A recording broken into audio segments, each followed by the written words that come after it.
Hello all, வணக்கம் and welcome to IPL 2026 திருவிழா. 10 team, ஒரு கோப்பை, பெரிய போட்டி. இன்னைக்கு 10 டீம்ல 10வது டீம், அதாவது ஃபைனல் டீம். அப்படி கூட சொல்ல முடியாது, 2 வாட்டி தொடர்ந்து ஃபைனல்ஸ் போன டீமும் ஒரு வாட்டி ஜெயிச்ச டீம் ஜிடியை பத்தி தான் இன்னைக்கு பார்க்க போறோம். வணக்கம் and welcome to the show பிடாக். ஜிடியோட காம்பினேஷன் அண்ட் அவங்களோட ஸ்குவாட் எப்படி இருக்கு, பிளேயிங் லெவன் எப்படி இருக்கு, ஆஷிஷ் நேரா மறுபடியும் ஒரு மேஜிக் பண்ணி திருப்பி அந்த டாப் 4க்கு குவாலிஃபை, அந்த ஒரு டஃப் ஃபைட்டை கொடுப்பாங்களா, டைட்டில தொட்டு பார்ப்பாங்களா திருப்பி ஒரு வாட்டி? நீங்க என்ன நினைக்கிறீங்க? அதாவது ஆனஸ்டா சொல்றேன், இவங்க மட்டும்தான் எப்படின்னு பாத்தீங்கன்னா, ஒரு நிறைய பெரிய ஸ்டார் ஸ்டட்டட் பிளேயர்ஸ் கிடையாது, நிறைய ஆரவாரம் கிடையாது, சத்தம் கிடையாது. பட் வேலையை அப்படியே 4 வருஷத்துல பாத்தீங்கன்னா, நீங்க சொன்ன மாதிரி ஃபர்ஸ்ட் இயரே வந்து டிராஃபி, 2வது இயர் ஃபைனல்ஸ், தேர்ட் இயர் ஒரு பேட் சீசனு, லாஸ்ட் இயர் வந்து பிளே ஆஃப்ஸ் வந்தாங்க, which is a tremendous performance in my opinion.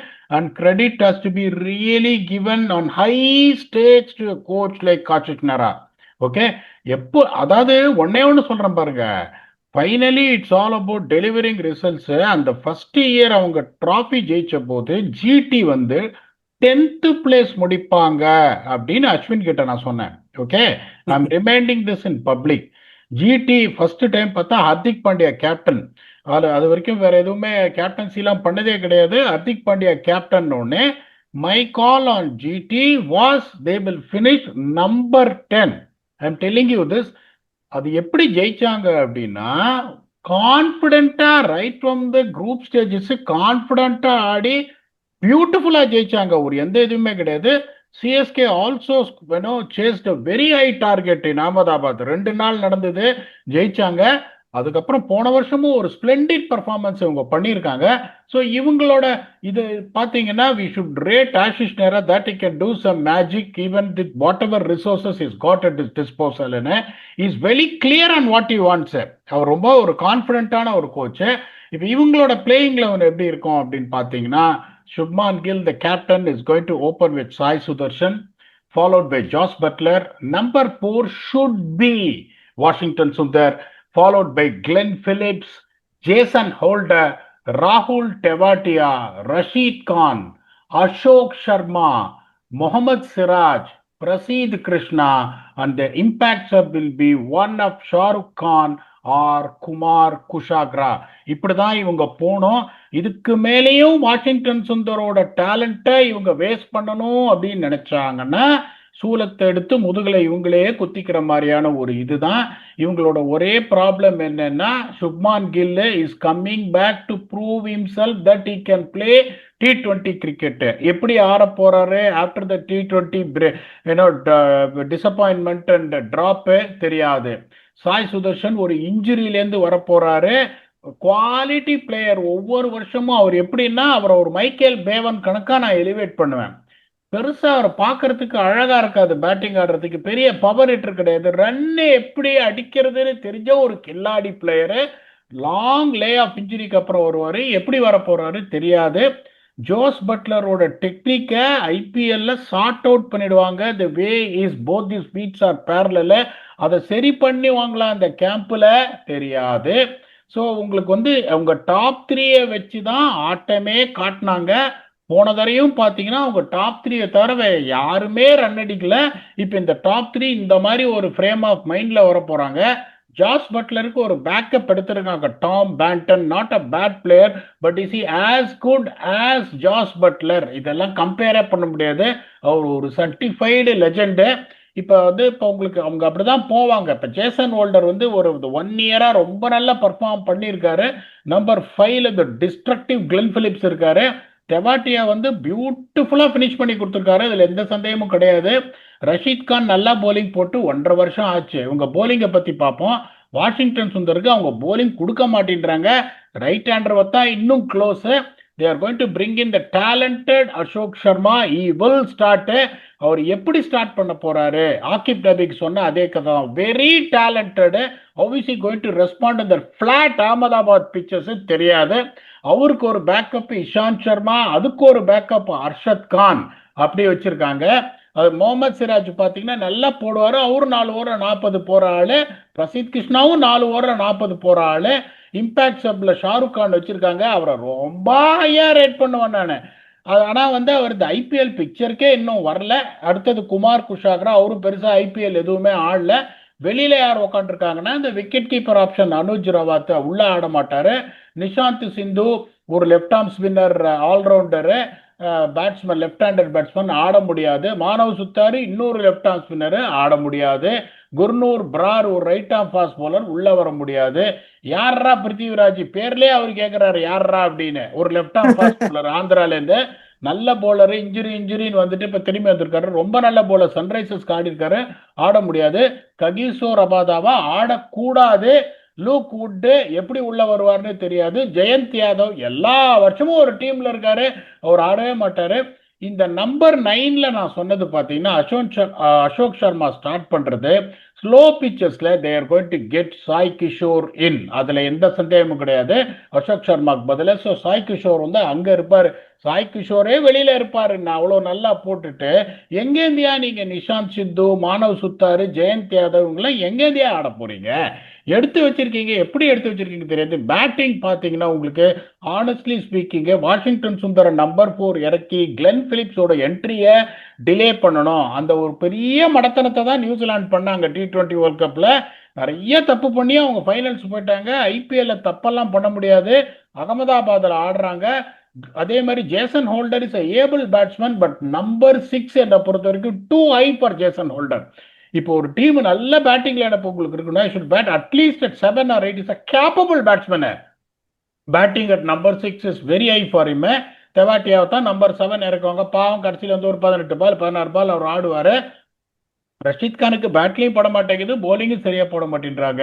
So இவங்களுக்கும் பார்த்தீங்கன்னா நிறைய ஹோல்ஸ் வந்து பேட்டிங்ல இருக்கு. போலிங் வந்து ஓரளவுக்கு டீசெண்டா இருக்கு. உங்களுக்கு சிராஜ் வந்துட்டு ஒரு regular Indian player, Prasidh Krishna ஒரு regular Indian player, Rashid Khan is an all time great. அதெல்லாம் யாரும் சொல்லக்கூடாது. ஹோல்டரும் 4 ஓவர் 45 நல்லா போட்டு 4 ஓவர் 45 கொடுப்பாரு. அந்த new commodity Ashok Sharma has to rice on to the occasion. Can he தெரியாது. வெளியில இருக்க ரிசர்வ்ஸ் எல்லாம் உள்ளே வர முடியாது. இப்போ உங்களுக்கு ஜேசன் ஹோல்டருக்கு பதிலாக ககிசோர் ரபாதாவே லூக் வுட்டே கொண்டு தான் பேட்டிங் இன்னும் அடி வாங்கும். அதை பண்ண மாட்டாங்க. போலிங்கும் த்ரெட்டனிங்கா இல்ல, பேட்டிங்கும் த்ரெட்டனிங்கா இல்ல. போன வருஷம் கான்பிடண்டா இவங்க வந்து இதுல பிளே ஆஃப்ஸ் போவாங்கன்னு சொன்னேன். இந்த வருஷம் கான்பிடண்டா சொல்றேன் they will also another team who will definitely miss out in the playoffs.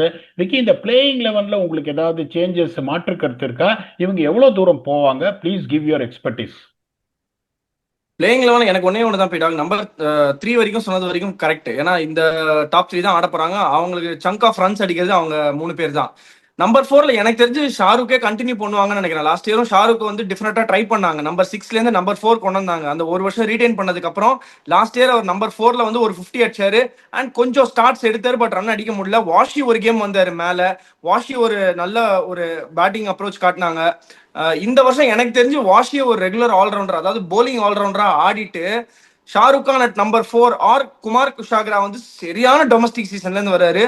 பயங்கரமான ஒரு டொமஸ்டிக் சீசன்ல இருந்து வராரு. அவங்க வின் வேற பண்ணிருக்காங்க T20 டோர்னமெண்ட்டை.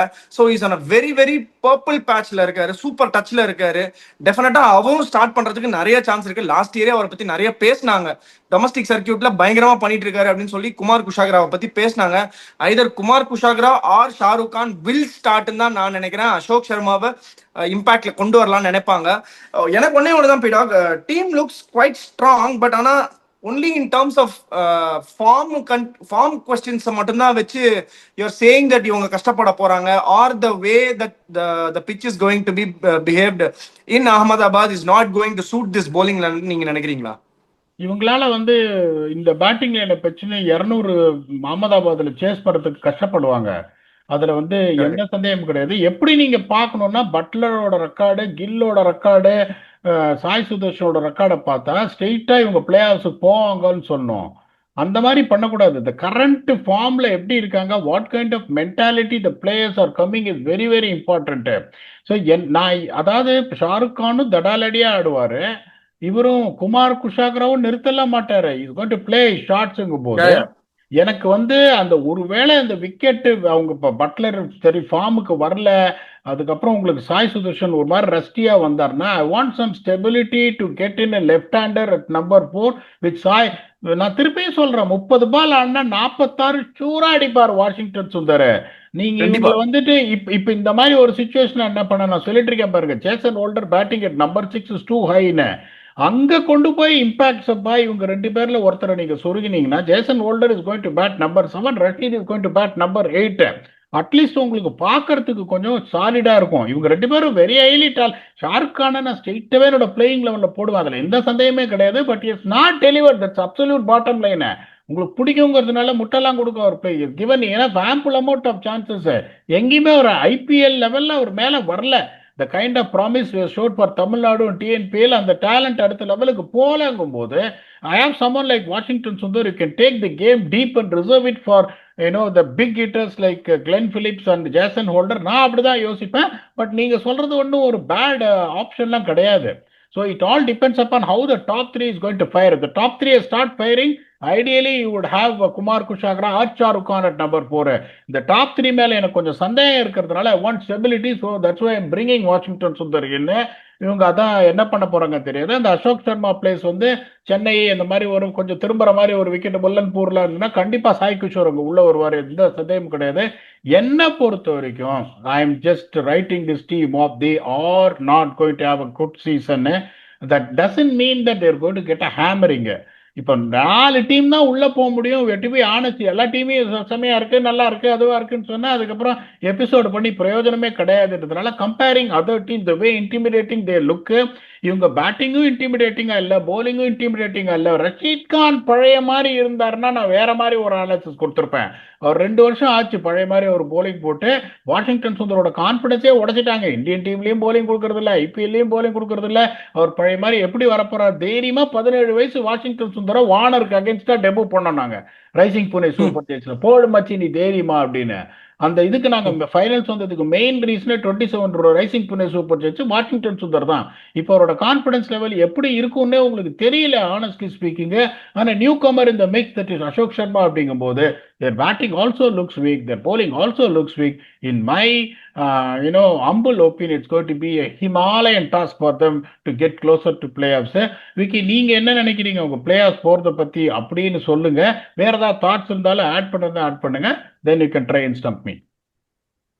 கரெக்ட் பீடா, நீங்க சொன்ன மாதிரி இந்த டாப் 3 வந்து ஃபயர் பண்ணுவாங்கன்னு சொல்றீங்க. அண்ட் அட் வாட் ஸ்ட்ரைக் ரேட்ன்றது குவைட் கொஸ்டினபிள். ஏன்னா பிகாஸ் தே கேன் கன்சாலிடேட்.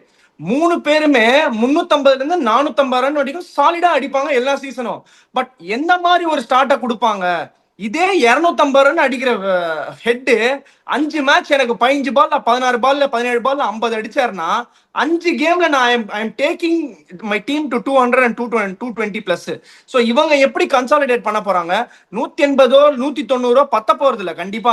அந்த கிரவுண்ட்ல கண்டிப்பா கஷ்டப்பட போறாங்க. 190 அடிப்பாங்க. பட் ஆனா at some point where 15 overs 120 125 இருக்காங்கன்னா ரொம்ப கஷ்டம். அதுக்கப்புறம் வர்ற பேட்டர்ஸ் எல்லாருமே ப்ரெஷர் போடுற மாதிரி ஆயிடும். ஸோ அதனாலதான் நான் என்ன also taking in to Jos Butler's form under question mark. There's going to be a lot of trouble in terms of batting. If they click, they have to click at the top. Somebody has to play. Either Gill or Sai Sudarshan has to anchor the innings through. இங்க வர்றவங்க எல்லாருமே வந்து first பால்ல இருந்து லகாவ் cult தான் பண்ணணும். So அதனால அதை எப்படி அப்ரோச் பண்ண போறாங்கன்னு தெரியல. அந்த ஒரு ரீசனுக்காக தான் வாஷியை பின்னாடி வச்சுப்பாங்களோன்னு நான் நினைச்சேன். ஏன்னா இந்த நம்பர் 4ல வந்து அட்லீஸ்ட் ஒரு 10 ஓவருக்கு அப்புறம் ஒரு ஆக்சலரேஷன் தேவைப்படும். கண்டிப்பா அந்த தேவைப்படுற நேரத்துல ஆக்சலரேஷன் கொடுக்கறதுக்கு வாஷியா ஷாருக் கான் அவங்க யோசிச்சாங்கன்னா ஷாருக் கானை வச்சுட்டு ஒருவேளை விக்கெட் வந்துச்சுன்னா வாஷியை ஆங்கர் பண்ணி எடுத்துட்டு போய் கடைசியில ஒரு 175 180 போஸ்ட் பண்ணி கொடுப்பாரு. நம்மளுக்கு போலிங்கும் அட்லீஸ்ட் போட்டு கொடுத்துருவாரு. நம்ம கொடுக்கல, ஆனா அவர் நம்மளுக்கு போலிங் போட்டு கொடுப்பாரு கண்டிப்பா அப்படின்ற ஒரு திங்கிங்ல தான் போவாங்கன்னு நினைக்கிறேன். நானுமே ரொம்ப கஷ்டம் தான் நினைக்கிறேன் பிடாக். ஏன்னா இவங்க டீம் கம்மியா குறைச்சி எடை போடல. பட் மற்ற டீம்ஸ் இன்னும் resources and terms of combination வந்து இன்னும் பெட்டரா வச்சிருக்காங்க. அண்ட் இன்னுமே பெட்டரா பவர்ஃபுல்லா தெரியுது. பேட்டிங் லைனப்புமே சரி, நிறைய டீம்ஸ்ல வந்து டாப் 4ல வந்து 3 பேர் கழட்டுறாங்க, ஒருத்தர் வந்து கொஞ்சம் ஆங்கர் பண்ணி ஆடுற மாதிரி இருக்காங்க. இங்க 3 பேர் ஆங்கர் பண்ணி ஆடுறாங்க, ஒருத்தர் கழட்டுற மாதிரி இருக்கிற மாதிரி தெரியுது. ஸோ அதனால இந்த இடத்துலயுமே வந்து எட்ஜ் வந்து டெஃபினட்டா இவங்களுக்கு சாதகமா இல்லையோன்னு தோணுது. Only one thing, this team knows how to get to play of and this team knows how to get the job ton. Ashish நேரா மாதிரி ஒரு ஆள் வந்து போலிங் எப்படி வேலை வாங்கணும்னு அவருக்கு தெரியும்.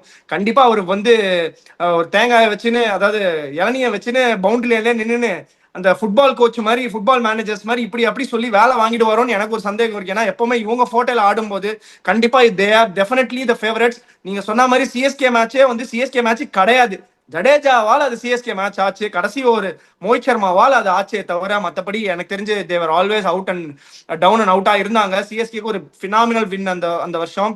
சிஎஸ்கே பத்தி பேசும்போது எலிஸ் வேற இன்ஜூரி ஆயிட்டாரு, என்ன பண்ண போறாங்கன்னு தெரியல. பயங்கரமான ஒரு ட்வீட் போட்டிருந்தீங்க நீங்க, எலிஸுக்கு போதா வேற யாரும் போட்டோ பிரெவிஸ் போட்டோ போட்டிருக்கீங்கன்னு. அந்த மாதிரி பார்த்த super PDogg. On this funny note அப்படியே நம்ம ஸ்டம்பி டாக் செக்மெண்ட்டுக்குள்ள போயிடலாம். இன்னைக்கு ஃபர்ஸ்ட் கொஸ்டின் ரவிச்சந்திரன் ஸ்ரீனிவாசன் கேட்டிருக்காரு. Stumpy dog greetings PDogg and Vicky. Regarding the preparation of 2027 World Cup, is it worth of implementing drop-in pitches similar to those used in Australia, reflecting South Africa grounds characteristic for India's pre-tournament camp? The same concept can be implemented before Sena tours also. Pa! என்ன மாதிரி ஒரு advice பயங்கரமா கேட்டிருக்காரு. பிடாக் நீங்க நான்லாம் பார்த்ததே கிடையாது drop இன் பிச்சில் இருந்து, தூரத்துல இருந்து பார்த்தேன். ஒரே வாட்டி பிரிஸ்பேன் அந்த ஆஸ்திரேலியா போயிருந்த போது தூரத்துல இருந்து பார்த்தேன். அப்போ வந்து ஃபுட்பால் ஃபீல்டா வச்சிருந்தாங்க.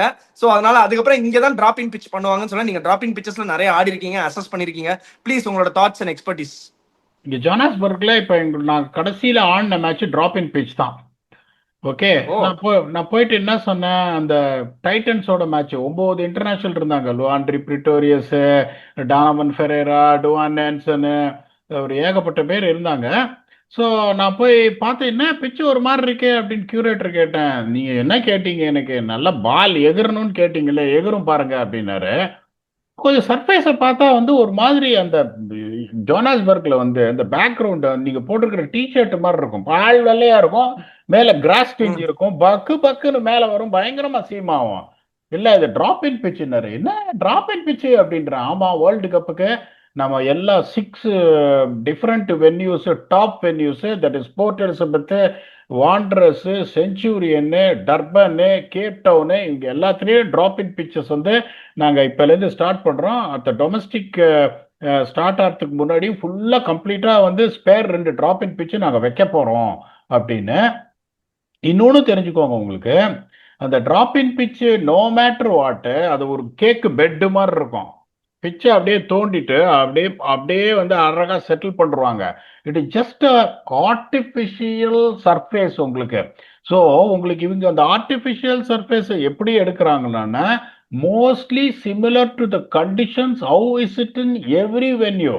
ஸோ இப்போ இந்தியா என்ன பண்ணணும் உங்களுக்கு அப்படின்னா, உங்களுக்கு national cricket academy, centre of excellence, இங்கெல்லாம் தான் ஏன் நீ எக்ஸ்பெரிமெண்ட் பண்ணணும். நீ கேம்ப் நடத்தும் போது நீங்க பியூட்டிஃபுல்லா ஒரு கேள்வி கேட்டார் உங்களுக்கு.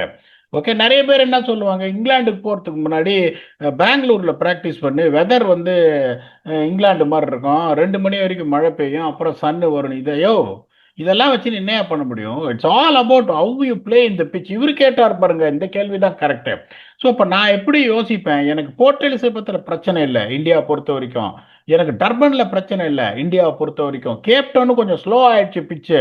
என்னோட ஒரே பிரச்சனை, it is going to be Wanderers and Centurion which is called high வெல்ட்னு சொல்லுவாங்க. ஓகே, தொண்டைக்கே வரும் பால் எல்லாம். ஸோ நான் என்ன பண்ணுவேன், அப்போ தகுந்த மாதிரி இப்போ வந்து வாண்டரஸ் கிரிக்கெட் போர்டுக்கு ஃபோன் பண்ணி, இல்லைன்னா அங்கே யாராவது ஒருத்தர் தெரிஞ்ச ஒரு ஆள் இருந்தால் இது பண்ணி, எங்கேருந்து டிராப் இன் பிச்சை எப்படி எடுத்துன்னு வந்தாங்கன்னு சொல்லிட்டு, எங்கேருந்து அவங்க எடுத்துன்னு வந்தாலும் சரி, அந்த செஞ்சுரியன்லையும் சரி வாண்டரஸ்க்கும் சரி, அந்த டிராப் இன் பிச்சை இந்தியாவுக்கு போர்ட் பண்ணி அங்கே நான் ப்ராக்டிஸ் பண்ணுவேன். கேப்டவுனில் இருக்கிறது, கேப்டவுன் எப்படின்னா இப்போ கொஞ்சம் ஸ்லோ ஆயிடுச்சு, but still it is much closer to Wanderers and Centurion when it comes to conditions. அது 2 கோஸ்டல் ஏரியா.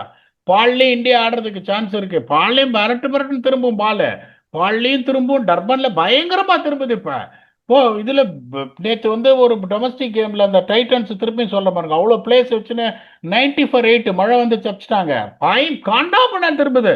ரொம்ப ஆர்டினரி ஸ்பின்னர்ஸ் போடுறாங்க, பயங்கரமா திரும்புது. அந்த 3 வெண்ணிலையும் பிரச்சனை இல்லை இந்தியாவுக்கு. ஆனா எப்படி அவங்க பார்க்கணும்னா, எந்த லென்த்ல இருந்து பால் திரும்புது, என்ன அமௌண்ட் ஆஃப் ஆங்கிள் திரும்புது, வந்து திரும்ப பவுன்ஸ் வந்து லோயர் சைடு இருக்கா ஹையர் சைடு இருக்கா, அதுக்கு தகுந்த மாதிரி அங்கேயும் ஒரு டிராப் இன் பிச்சஸ் எடுத்துட்டு வரணும். நான் இதுக்காக போய் நாக்பூர்ல போய் ஆடுறேன், இங்கே போய் ஆடுறேன், அது ஒன்னே ஒன்று தெரிஞ்சுக்கோங்க, டர்ன் பெரிய விஷயம் கிடையாது. Bounce is going to be what it is going to be challenging, is going to be higher side அந்த லோயர் சைடு. பயங்கரமா கண்ணா பண்ணா திரும்பினாலும் பிரச்சனை இல்லை. ஆளுங்கெல்லாம் இறங்கி வர்ற ஆளுங்க, ஸ்வீப் ஆடுற ஆளுங்க, ஒன்றும் ப்ராப்ளம் இல்லை. சூரியகுமார் அதனால அந்த மாதிரி சூரியகுமார் அதை இருக்க மாட்டார் 2027 வேர்ல்ட் கப். ஒரு ஒரு இதுக்கு சொல்றேன், அந்த மாதிரி ஒரு ஆள்ல ஸ்வீப் ஆடுற ஆளுங்க போது அது பிரச்சனை கிடையாது. உங்களுக்கு எங்க இவங்க மாட்டிப்பாங்கன்னா, அந்த 4 மீட்டர்ல இருந்து நல்ல பால் பவுன்ஸ் வந்து சீம் ஆகுது பாருங்க, off the wicket at the point of contact it's where they will struggle போது இது ஒரு பிரில்லியன்ட். இது ஃபர்ஸ்ட் நான் என்ன பண்ணுவேன், I will try and enquire people who's in South Africa, closer to them, and say that what kind of drop-in pitches are they going to get it similar or it's going to change the conditions. எங்கேருந்து எடுத்துட்டு வராங்கன்னு சொல்லிட்டு அங்கேருந்து board பண்ணி practice பண்ணுவேன். Then I have a camp of 14 days before Team India leaves to South Africa. That in my opinion is going to be the ideal preparation rather than playing some bilateral series which is of no use. Vicky, please, you want to add your thoughts, add on, where you can go for the second question. Brilliant question Ravichandran Srinivasan, super question, சரியான explanation பீடாக். நீங்க தான் drop இன் பிச்சர்ஸ்ல ஆடி இருக்கீங்க. ஜென்ரலாவே drop இன் பிச்சர்ஸ்னா எப்படி அந்த cake மாதிரியே வச்சிருப்பாங்களா? அதாவது store room மாதிரி ஏதாவது ஒரு இடத்துல கேக் மாதிரியே இருக்கும், அப்படியே எடுத்துன்னு வந்து லே பண்ணிடுவாங்க உள்ள, அந்த கேப்பை ஃபில் பண்ணிடுவாங்க. Oh great. Next question PDogg. Praveen AU9X கேட்டிருக்காரு, hi PDogg and KV, big fan of your YouTube channel. I am a big ABD fan. My question is about him. He had a 150 plus strike rate against superstar bowling like Bumrah, Malinga, Bolt, Steyn, Rabada, etc. Especially in the death overs. He also played the reverse scoop, reverse sweep, and my favorite shot of his was when he moved to wide line and hit the wide yorker to the park. He played these shots even against those superstar bowlers fearlessly. After his retirement, a lot of new gen players have 360-degree shots, but they are not effective as ABD. I think you'll agree with me. If I'm wrong, please correct me. My question is, how could he play like that? Is that his natural ability / talent, or does he have some sort of technique for that kind of play? You work with him very closely, so you know him better than anyone. Thanks in advance. பயங்கரமான கேள்வி கேட்டிருக்காரு. So இந்த மாதிரி super star அட்டாக்கு அகெயின்ஸ்டா 150 plus strike ரேட்ல ஆடி இருக்காரு ஏபிடி. ஆடாத ஷாட்டே கிடையாது. ரிவர்ஸ் ஸ்வீப், ரிவர்ஸ் ஸ்கூப் எல்லாமே ஆடி இருக்காங்க. பட் இந்த காலத்து பசங்க நியூ ஜென் பாய்ஸுமே ஆடுறாங்க, நியூ ஜென் பிளேயர்ஸுமே 360-degree ஷாட்ஸ் ஆடுறாங்க. பட் ஏபிடி மாதிரி ஒரு எஃபெக்டிவா இருக்க மாட்டேங்குது. அவர் ஒரு நேச்சுரல் டேலண்டா இல்ல இதை பிராக்டிஸ் பண்ணி கொண்டு வந்தாரா? நீங்க க்ளோஸா ஒர்க் பண்ணிருக்கீங்க, நீங்க அவரை நிறைய க்ளோஸ் குவார்டர்ஸ்ல பாத்திருக்கீங்க. எப்படி ப்ரிப்பேர் பண்ணுவாரு, எப்படி இந்த டேலண்ட் அவருக்கு இருக்கு? நேச்சுரல் டேலண்ட்ன்றது உண்மை, அவரோட அப்சர்வேஷன் கரெக்ட். ரெண்டாவது, அந்த சீக்கி ஷாட்ஸுக்கு ஃபர்ஸ்ட் தேவை உனக்கு ஆட வேண்டியது கான்ஃபிடன்ஸ். ஒன்று என்னால் கனெக்ட் பண்ண முடியும்னு. ஏன்னா இந்த சீக்கி ஷாட்டை நீங்கள் ஆடும்போது 50-50 அது அவுட் ஆயிடுவீங்க, இல்லை பவுண்டரி போயிடும். ஏன்னா when you're trying to change your stance drastically, இப்போ ஒரு கவர் டிரைவேன்னு வச்சுக்கோங்களேன், உங்களுக்கு இப்போ பாண்ட்ரஸ்லேயே பால் சீம் ஆகுது, ஃப்ரண்ட் ஃபுட் பிளான்ட் ஆகாமலே சில சமயம் அப்படியே ரீச் பண்ணி டமால் அடிச்சிருவீங்க போரு. உங்களுக்கு ஃபாஸ்ட் மோஷன்ல பாக்கிறதுக்கு நல்லா இருக்கும், க்ளோரியஸ் ஷாட்ரா அப்படிம்பீங்க. கால் அப்படியே கிராஸ் ஓவர் ஆயிடும், ஃப்ரண்ட் ஃபுட் இப்படி கவர்ஸ் முன்னாடி பாயிண்ட் பண்ணிட்டு இருக்கும், இன்ஸ்விங்கர் உள்ள வரும், அப்படியே தட்டக்குன்னு ஒரு ஃபிளிக் அடிச்சிருவீங்க. ஒரு லேப் ஷாட்டு, ரிவர்ஸ் லேப்பு, இதுக்கெல்லாம் வந்து ஒன்று கான்ஃபிடன்ஸ் இருக்கணும், ரெண்டாவது கரெக்டான பொசிஷனுக்கு நீங்க போலன்னா அடிக்கவே முடியாது. ஏன்னா அந்த மாதிரி ஒரு டேங்கிள்ல மாட்டிப்பீங்க, அவுட் ஆயிருவீங்க மோஸ்ட் ஆஃப் த டைம். நிறைய பேர் ஸ்விட்ச் அடிச்சு போல்ட் ஆயிரும். மேக்ஸ்வெல் மாதிரி ஒரு ஆள் வந்து எக்ஸப்ஷன் வந்துட்டு எத்தனை தடவை அவுட் ஆயிருக்காரு ஸ்விட்ச் அடிச்சு. இதுல பர்டிகுலரா இவர் சொல்றாரு லேப் ஷாட் அப்படின்னு சொல்றாரு. ஓகே, லேப் ஷாட்ன்றது பட்லரா இருக்கட்டும், தில்ஷானா இருக்கட்டும், நிறைய பேர் ஆடுறது எப்படின்னா, most of the times what they do is they will try and use the pace of the ball. It's a sheer timing. AB de Villiers is the only guy who generates a power in that because it is a mix of a lap plus sweep. AB de Villiers என்ன பண்ணாரு, அப்படியே போயிட்டு அவருக்கு spider man தான் கூப்பிடுவேன் நான். அந்த அந்த சவுத் ஆப்பிரிக்கன் ட்ரெஸ்ஸிங்ல வரும்போது ஸ்பைடர் மேன் தான் இந்த மாதிரி உட்காந்துருப்பாரு. அதனால அந்த பொசிஷன்ல தான் உட்காந்துருப்பாரு அவரு. ஒய்டு ஏர்கஸ் போடும்போது பேஸ ஒய்டா வச்சுட்டு இப்படி வந்து ஸ்பைடர் மேன் மாதிரி தான் உட்காந்துருப்பாரு. ரெண்டாவது அவர் என்ன பண்ணுவார்னா, he will allow the line of the ball to come inside the line of his body. ஒண்ணு தெரிஞ்சுக்கோங்க, one way of playing it is allowing the ball outside the line of your body. Second thing is inside the line of your body. நிறைய பேர் எங்க மாட்டிப்பாங்கன்னா, உங்களுக்கு வந்துட்டு பால் வந்துட்டு கரெக்டா bowler கையில இருக்கும் போதே மூவ் பண்ணுவாங்க. இப்போ பட்லர் பார்த்தீங்கன்னா அந்த பேக் ஃபுட் இப்படி போகும் towards square leg, back foot square leg போகும்போதே கண்டுபிடிச்சிருவீங்க லேப் ஷாட் தான் ஆட போறாரு அப்படின்னு. ஸோ லோட் பண்ணும்போதே அப்படி பேக் ஃபுட் அப்படி போகும்போதே போலருக்கு தெரிஞ்சிடும் லேப் ஷாட் ஆட போறாரு, அவுட் சைட் ஆஃப் ஸ்டம்ப் ஆட போறாருன்னு.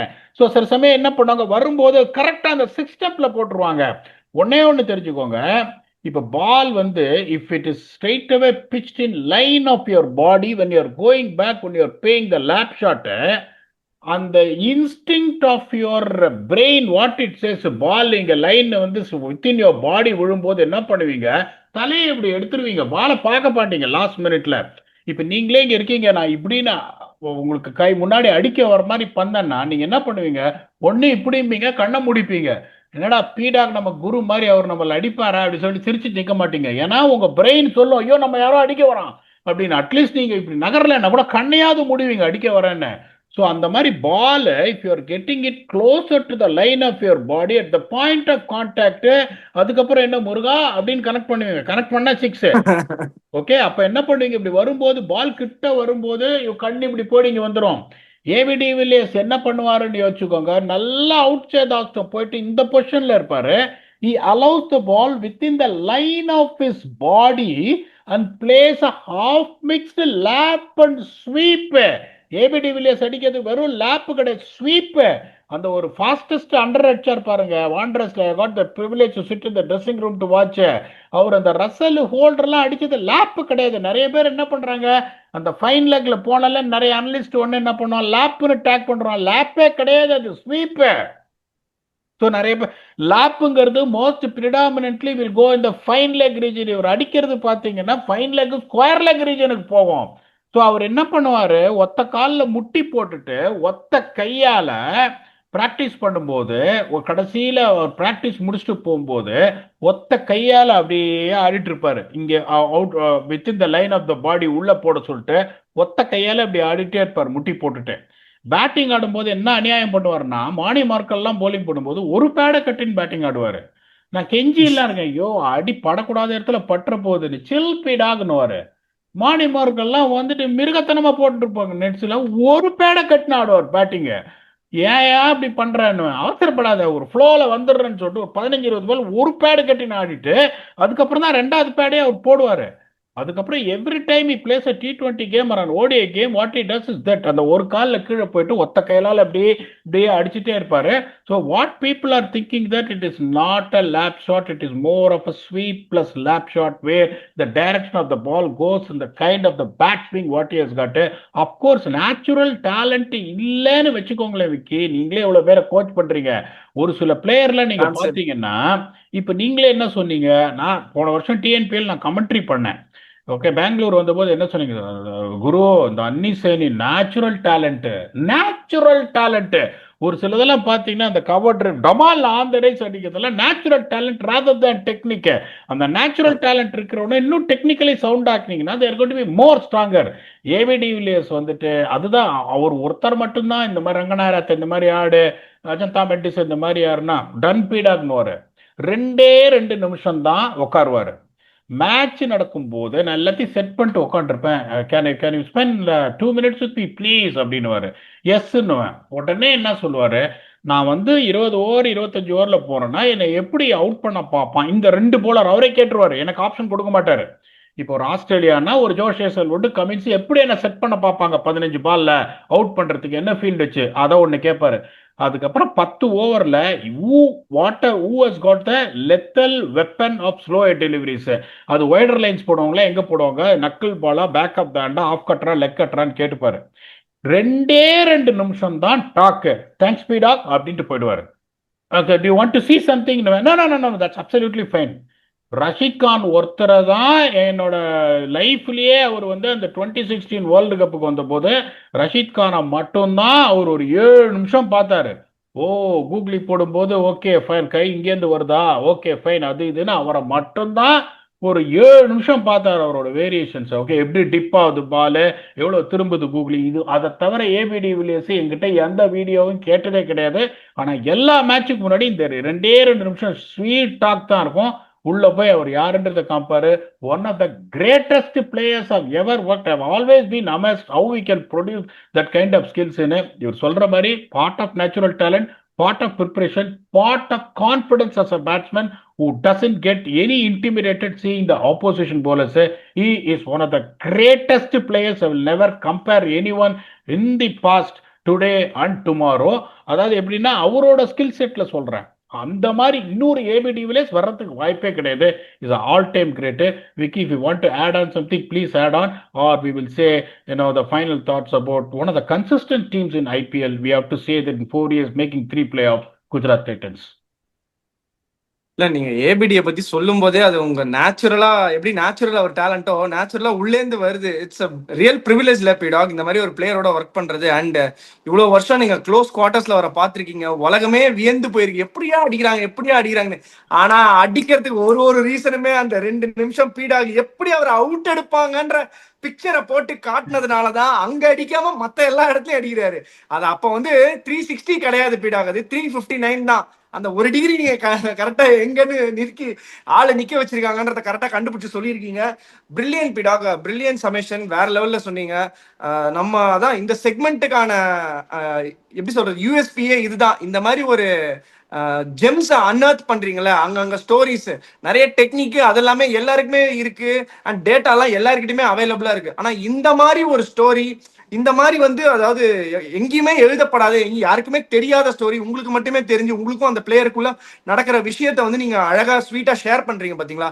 அதுதான் இந்த செக்மெண்ட் அண்ட் இந்த எபிசோடு, இந்த மாதிரி எபிசோட்ஸோட யூஎஸ்பி அண்ட் த பியூட்டின்னு நான் நினைக்கிறேன். சூப்பரா இருந்தது. எனக்கே பயங்கரமா இருந்தது.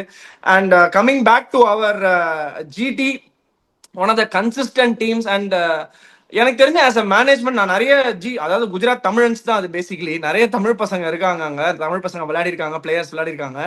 அவங்க சொன்னது எல்லாருமே என்னன்னா, நீங்க மத்தியானம் 3 மணிக்கு பிராக்டிஸ் பண்ணீங்கன்னா நைட்டு 10 மணி வரைக்கும் நீங்க பிராக்டிஸ் பண்ணணும்னாலும் பண்ணலாம். இல்ல நீங்க காலையிலேயே 12 மணிக்கே எனக்கு பிராக்டிஸ் வேணும்னு கேட்டாலும் நெட் பவுலர்ல இருந்து, சைட் ஆர்ம்ல இருந்து, பால்ஸ்ல இருந்து, த்ரோ டவுன் பண்ற ஆள்ல இருந்து எல்லாருமே ரெடியா இருப்பாங்க.